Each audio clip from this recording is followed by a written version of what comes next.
11 ಗಂಟೆ 10:15ಗೆ ಸ್ಟಾರ್ಟ್ ಮಾಡ್ತಾಯಿರೋದು ಕೆಲಸನ. ದೋಸೆ ತಂದಿದ್ದೆ ಅಮ್ಮಗೆ ಅಂತ, ಅದು ನಾನು ಸ್ವಲ್ಪ ತಿಂದ್ಬಿಟ್ಟು ಆಮೇಲೆ ಪಾತ್ರೆ ಉಜ್ಜೋದಕ್ಕೆ ಅಂತ ಬಂದೆ. ಸ್ವಲ್ಪ ಪಾತ್ರೆ ಇತ್ತು, ಉಜ್ಜಾಕ್ಬಿಟ್ಟು ಏನು ಬಿನ್ಗೆ ಅದೆಲ್ಲ ಉಜ್ಜಿ ನೀರು ಹಿಡಿಯೋಣ ಅಂತ ಹೇಳಿ ಒಂದೊಂದೇ ರೆಡಿ ಮಾಡ್ತಾಯಿದ್ದೀನಿ. ಆ್ಯಂಡ್ ತುಂಬ ಅಂದರೆ ತುಂಬಾ ಒಂದು ವಾರಕ್ಕೆ ಎಷ್ಟು ಬೇಕೋ ಅಷ್ಟು ನೀರು ಹಿಡಿದಿಟ್ಕೊಂಬಿಡ್ಬೇಕು, ಇಲ್ಲಾಂದರೆ ನೀರು ಕಾವೇರಿ ನೀರು ಬಿಡಲ್ವಲ್ಲ, ಅದಕ್ಕೆ ಬಕೆಟು, ಪಾತ್ರೆ, ಬಿನ್ಗೆಗಳು, ತಪ್ಪಲೆಗಳು ಎಲ್ಲ ತುಂಬಿಸಿ ಇಟ್ಕೋತೀನಿ ನಾನು. ಅದೆಲ್ಲ ಹಿಡ್ದಿದ್ದು ಆದಮೇಲೆ ರೂಮ್ ಒರೆಸೋದು. ಆಮೇಲೆ ರೂಮ್ ಒರೆಸಿದ್ರೆ ನೀಟಾಗಿರುತ್ತೆ, ಇಲ್ಲಾಂದರೆ ಒಂಥರ ಇದಾಗ್ಬಿಡುತ್ತೆ. ಇಲ್ಲಿ ಪಕ್ಕದ ಮನೆ ಆಂಟಿ ಬಂದು ನಾವು ಸೊಳ್ಳೆಗೆ ಅಂತ ಪರ್ದೆ ಹಾಕಿರ್ತೀವಲ್ವ, ಅದು ಅವ್ರ ಮನೆಗೆ ಚಿಕ್ಕದು ತಂದಿದ್ದಾರೆ ಅವ್ರ ಮಗ ಅಂತ ಹೇಳ್ತಾಯಿದ್ರು. ಅಷ್ಟೊತ್ತಿಗೆ ಅಮ್ಮ ಕೂಡ ಈಚೆ ಬಂದರು. ನಮ್ಮದು ಕೂಡ ಚಿಕ್ಕದೇ ಆಂಟಿ ಅಂತ ಹೇಳಿದೆ. ಆಮೇಲೆ ನಾವು ಕಾಸು ಕೊಟ್ಟಿದ್ದೀವಿ 1000 ರೂಪಾಯಿ. ಹೇಳಿದ ತಕ್ಷಣವೇ ಬೇಕು ನೋಡಿರಿ, ನಮ್ಮದು ಇಷ್ಟು ಕಡಿಮೆಗೇ ಇರೋದು, ಹರಿದೋಗಿದೆ, ನಾವು ಹೊಲ್ದಿದ್ದೀವಿ ಅಂತ ತೋರಿಸ್ತಾ ಇದೆ. ಆಮೇಲೆ ಅವರು ಅದನ್ನ ಮಾತಾಡ್ತಾಯಿದ್ರು. ಅಷ್ಟೊತ್ತು ನಾನು ಪಾತ್ರೆ ಒರೆಸ್ತಾ ಇದ್ದೆ.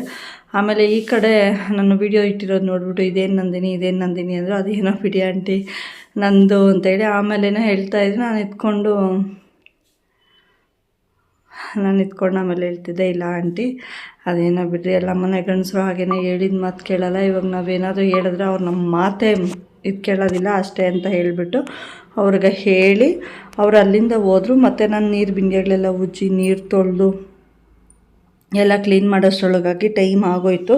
ಹಾಗೆ 1 ಗಂಟೆ ಒಳಗಡೆ ಆಲ್ಮೋಸ್ಟ್ ಬಟ್ಟೆ ಒಗೆಯೋದು ಎಲ್ಲ ಕೆಲಸನೂ ಮುಗಿಸ್ಕೊಂಬಿಟ್ಟೆ ನಾನು. ನೀರು ಹಿಡಿದು ರೂಮ್ ಒರೆಸಿ ಬಟ್ಟೆ ಒಗೆದು ಒಣಗಾಕ್ಬಿಟ್ಟು ಬಂದು ಅಡುಗೆ ಒಂದು ಮಾಡಿರಲಿಲ್ಲ ಅಷ್ಟೇ, ಎಲ್ಲ ಬೇಗ ಕೆಲಸ ಮಾಡಿದೆ. ಇದು ಕೈ ಜಾರಿ ದುಬಕ್ಕಂತ ಬಿದ್ದೋಯ್ತು. ಅಲ್ಲಿ ಕಾಲಿದ್ದಿದ್ರೆ ಕಾಲ ಮೇಲೆ ಸರಿಯಾಗಿ ಬಿದ್ದಿರೋದು. ಸೊ ಅಲ್ಲಿ ಕಾಲಿಂದ ನಾನು ತಪ್ಪಿಸ್ಕೊಂಡೆ. ಹಾಗೆ ಯಾರೆಲ್ಲ ಫಸ್ಟ್ ಟೈಮ್ ಚಾನಲ್ ನೋಡ್ತಿದ್ದೀರಾ ಪ್ಲೀಸ್ ಸಬ್ಸ್ಕ್ರೈಬ್ ಮಾಡ್ಕೊಳ್ಳಿ. ಹಾಗೆ ಪಕ್ಕದಲ್ಲಿರೋ ಬೆಲ್ ಬಟನ್ನ ಕ್ಲಿಕ್ ಮಾಡಿ, ನಾನು ಹಾಕುವಂಥ ವೀಡಿಯೋಸ್ ನಿಮಗೆ ಬರುತ್ತೆ. ಹಾಗೆ ಲೈಕ್ ಮಾಡೋದನ್ನ ಮರಿಬೇಡಿ. ನೀವು ಮಾಡೋ ಲೈಕ್ ನನಗೆ ಹೊಸ ವೀಡಿಯೋಸ್ ಮಾಡೋದಕ್ಕೆ ಮೋಟಿವೇಶನ್ ಸಿಕ್ದಂಗೆ ಆಗುತ್ತೆ. ಹಾಗೆಯೇ ನನ್ನ ಚಾನಲಲ್ಲಿ ಮೋನೋ ಆನ್ ಆಗಿ 5 ತಿಂಗಳಾಗ್ತಾಯಿದೆ. ದಯವಿಟ್ಟು ಪ್ರತಿಯೊಬ್ಬರು ವೀಡಿಯೋಸ್ನ ನೋಡಿ ಸಪೋರ್ಟ್ ಮಾಡಿ ಅಂತ ಕೇಳ್ಕೊಳ್ತಾ ಇದ್ದೀನಿ. 5 ತಿಂಗಳಿನಿಂದ ಇದುವರೆಗೂ ನನಗೆ ಯಾವುದೇ ರೀತಿ 1 ರೂಪಾಯಿ ದುಡ್ಡು ಬಂದಿಲ್ಲ. ಈಗ ಬಂದು ರೂಮು ಅಲ್ಲಿ ಏನು ಬಿನ್ಗೆಗಳಿರ್ತೀವಿ ಅಲ್ಲೆಲ್ಲ ರೂಮ್ ನೀಟಾಗಿ ಒರೆಸ್ಬಿಟ್ಟು ಆಮೇಲೆ ನೀರು ಎತ್ಕೊಂಬರೋದಕ್ಕೆ ಅಂತ ಹೋದೆ. ನೀರು ಎತ್ಕೊಂಬಂದು ಒಂದೊಂದೇ ತುಂಬಿಸೋಷ್ಟ್ರೊಳಗಾಗಿ ನನಗೆ ಸಾಕಾಗ್ಬಿಡುತ್ತೆ. ಯಾಕಪ್ಪ ಅಂದರೆ ಏನು ಟಬ್ಬುಗಳು ಬೇಸನ್ಗಳು ಎಲ್ಲ ಇಟ್ಟಿರ್ತೀವಿ, ಅಲ್ಲಿ ಬಂದು ಅದಕ್ಕೆಲ್ಲ ನೀರು ಹಟ್ಟೋಷ್ಟೊತ್ತಿಗೆ ಬೆನ್ನು ನೋವು ಬಂದುಬಿಡುತ್ತೆ. ಫಾಸ್ಟಾಗಿ ಓಡಾಡಬೇಕು, ಮೋಟ್ರ್ ಹಾಕಿರ್ತೀವಿ, ಮೀಟ್ರ್ ತುಂಬೋಗಿರುತ್ತಲ್ವ. ಸೊ ಹಾಗಾಗಿ ಇಲ್ಲೆಲ್ಲ ಬೇಗ ಅದು ಬೇಗ ತುಂಬ್ತಾಯಿತ್ತು. ನಾನು ಅಷ್ಟರೊಳಗಾಗಿ ಹಟ್ತಾಯಿದ್ದೆ ನೀರು ಹಿಡ್ದು. ಹಾಗೆ ಪ್ಲೀಸ್ ಪ್ರತಿಯೊಬ್ಬರು ವೀಡಿಯೋಸ್ನ ನೋಡಿ ಸಪೋರ್ಟ್ ಮಾಡಿ ಅಂತ ಕೇಳ್ಕೊಳ್ತಾ ಇದ್ದೀನಿ. ಈ ತಿಂಗಳಾದರೂ ನನಗೆ ಕೈ ತುಂಬ ದುಡ್ಡು ಬರಲಿ. ಹಾಗೆ ನಿಮ್ಮೆಲ್ಲರ ಪ್ರೀತಿ ವಿಶ್ವಾಸ ನನಗೆ ಬೇಕು ಅಂತ ಕೇಳ್ಕೊಳ್ತಾ ಇದ್ದೀನಿ.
ಇವತ್ತು ಕೂಡ ಮಾಮೂಲಿ ಕೆಲಸನೇ. ಅದರಲ್ಲಿ ಎಕ್ಸ್ಟ್ರಾ ಏನಪ್ಪ ಅಂದರೆ ಅಂಗಡಿ ಓಪನ್ ಆಗ್ತಿದೆ ಚಿಕ್ಕಮ್ಮ ಅವ್ರದ್ದು.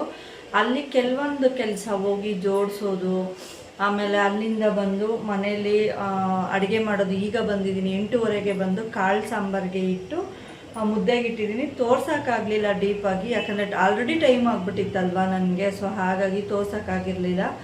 ಏನಕ್ಕೆ ಇಷ್ಟೊತ್ತು ಮಾಡಿದೆ ಅಂದರೆ, ಒಂದು ಫೋನ್ ಕಾಲ್ ಬರುತ್ತೆ ನನಗೆ, ಒಂದು ಲಿಂಕ್ ಬರುತ್ತೆ. ಆ ಲಿಂಕ್ ಏನಕ್ಕೆ ಅಂತ ಕೇಳ್ತೀನಿ. ಆ ಕೇಳಿದಾಗ ಏನಾಗುತ್ತೆ ಅಂದರೆ, ಅದು ಎಕ್ಸ್ಪೆನ್ಸಸ್ ಇರೋದು, ಅದರಲ್ಲಿ ನಾನೆಲ್ಲನೂ ಡಾಕ್ಯುಮೆಂಟ್ಸ್ ಹಾಕಿರ್ತೀನಿ, ನೀನು ನೋಡ್ಕೊ ಅಂತ ನನಗೆ ಹೇಳ್ತಾರೆ. ಆಗ ನಾನೇನು ಮಾಡ್ತೀನಿ, ಅದರಲ್ಲಿ ನನಗೆ ಗೊತ್ತಾಗೋದಿಲ್ಲ. ಮತ್ತೆ ನಾನು ಕಾಲ್ ಮಾಡಿ ಅದು ಹೇಗೆ ಏನು ಅಂತೆಲ್ಲ ಕೇಳ್ತಾ ಇರಬೇಕಾದ್ರೆ ಮತ್ತೆ ಒಂದಿಷ್ಟುದ್ದ ಆಲ್ರೆಡಿ ಅಪ್ಪ ಇಲ್ಲದೆ ಇರೋ ಒಂದು ಇದರಿಂದ ಆಸ್ತಿ ಎಲ್ಲ ಅವ್ರವ್ರ ಹೆಸ್ರಿಗೆ ಮಾಡಿಸ್ಕೊಬೇಕಲ್ವ. ಈಗ ಅದರಿಂದಾಗಿ ಅವ್ನು ತುಂಬಾ ಯೋಚನೆ ಮಾಡಿ ಎಲ್ಲ ಇವಾಗ ನನಗೂ ಒಂದು ಅರ್ಧ ಭಾಗ ಬಂದ್ಬಿಡುತ್ತೆ ಅಂತ ಹೇಳಿ ತುಂಬಾ ಇದು ಮಾಡ್ದೆ. ನಿನ್ನ ಮದುವೆ ಸಾಲ ನೀನೇ ತೀರಿಸ್ಕೋಬೇಕು, ನನ್ನ ಅಪ್ಪ ಅಪ್ಪಂಗೆ ಅಷ್ಟು ಖರ್ಚು ಮಾಡಿದ್ದೀನಿ, ಇಷ್ಟು ಖರ್ಚು ಮಾಡಿದ್ದೀನಿ ಅಂತ. ಓಕೆ, ನಾನು ಒಪ್ಕೊತೀನಿ, ಗಂಡು ಮಕ್ಕಳಿಗೆ ತುಂಬ ಕಷ್ಟ ಆಗುತ್ತೆ, ಖರ್ಚು ಮಾಡ್ತಾರೆ ಅಂತ.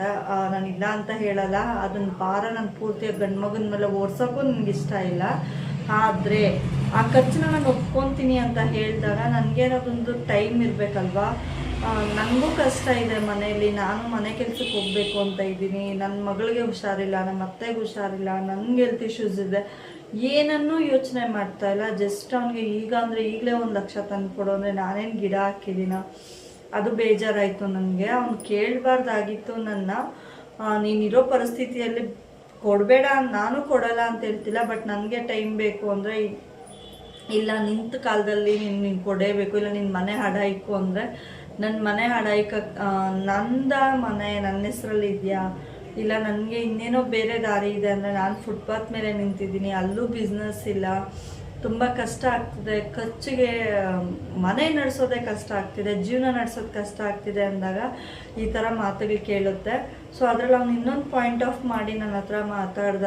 ಏನಪ್ಪ ಅಂದರೆ, ನೀನು ಆಸ್ತಿ ತೊಗೊಂಡ್ಮೇಲೆ ನನ್ನ ಮನೆ ಬಾಗಿಲಿಗೆ ಬರಬಾರ್ದು ಅಂತ.